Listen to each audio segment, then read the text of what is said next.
이번 학기에 기말고사를 끝내면서 몇 가지 후기를 말씀드리고자 합니다. 총 6과목을 공부를 했고 시험을 봤는데 그 중에서 4과목은 뭐 그런대로 시험을 잘 봤고 나머지 2과목은 걱정을 하게 됐습니다. 낙제를 걱정하게 되는 이제 그런 상황까지 왔어요. 그런데 그 2과목이 뭔가 하면은 하나는 동양 철학 산책이고 또 하나는 중국어 듣기 연습입니다.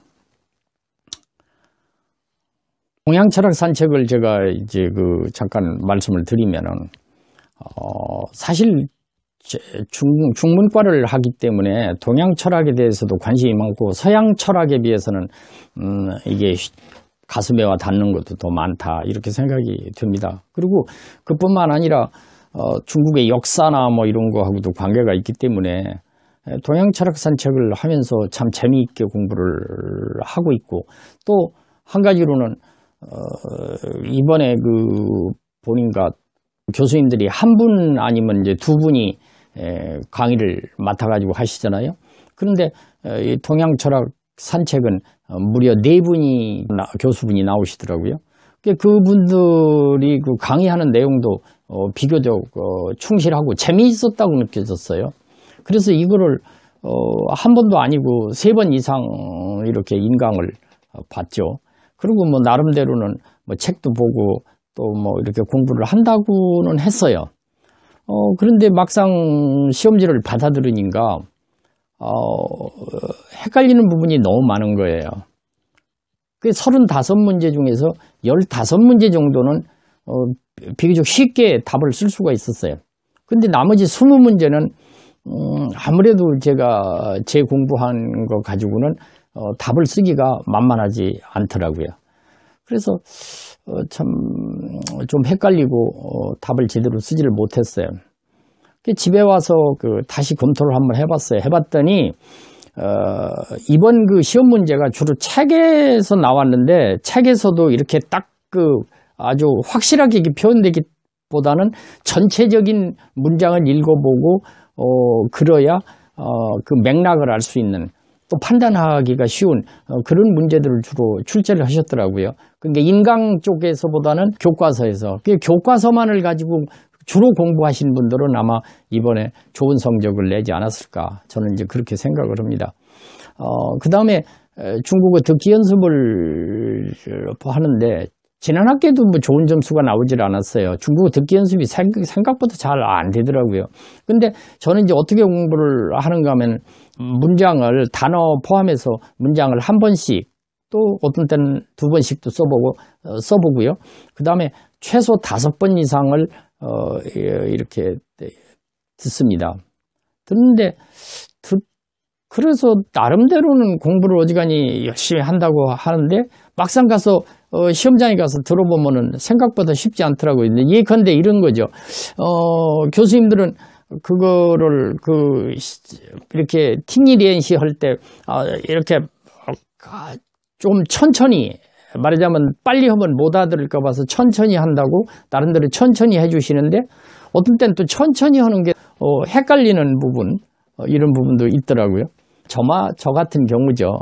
그러니까 속담에 무슨 목수가 연장나무란다고 그렇게 또 소경이 개천나무란다고 이런 얘기도 있잖아요. 그 무슨 탓을 하는 건 아니고 동양 철학 산책에 대해서는 제가 한 말씀을 좀 드리면은 교수님들이 우리 방통대 학생들에 대한 수준을 아주 높이 평가하신 것이 아닌가 아니면 동양 철학을 전공하는 학생들의 수준으로 보고 시험 문제를 내신 게 아닌가 이런 생각도 좀 했습니다. 아무튼 그거를 개천에서 소경이 빠졌다면 개천 때문에 빠졌나요?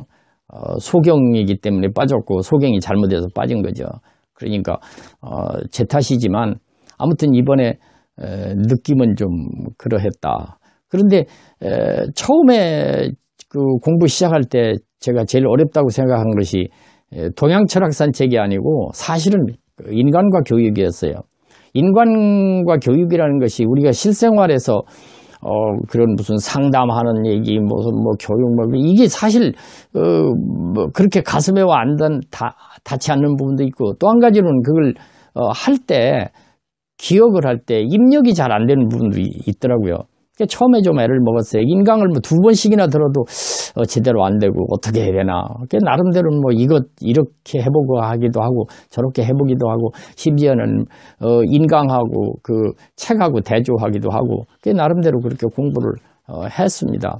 그렇게 했는데 제일 어렵다고 생각하고 제일 하기 싫은 과목 중에 하나가 인간과 교육이었는데 이거는 또 점수가 아주 잘 나오는, 그러니까 시험을 아주 제대로 보는 이런 상황이 됐더라고요.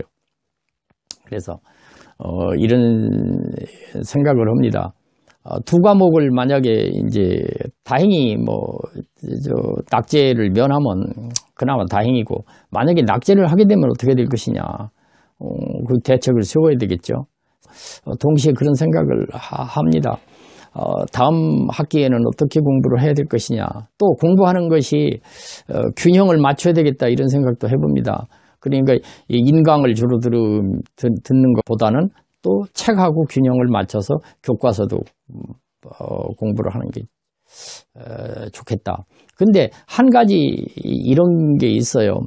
그 방통대 다니는 이제 학생 입장에서 좀 얘기를 하면은, 이게 정말 다른 일도 해야 되고 또 나이도 먹고 이러다 보니까 생각보다는 이 공부하는 시간이나 공부하기가 쉽지 않은 부분도 있고 그렇더라고요. 그래서 그러나 이것저것 얘기하기보다는 앞으로도 나름대로 열심히 또 공부를 해서 그 다음 학기에는 어떻게 공부를 할 것인가, 이런 데 대해서 조금 더 깊이 있는 고민을 해봐야 되지 않을까, 이런 생각을 해서 제가 그 방통대생으로서 이번에 기말고사를 치르면서 느낀 저의 그 상황이나 소감에 대해서 잠깐 말씀을 드렸습니다.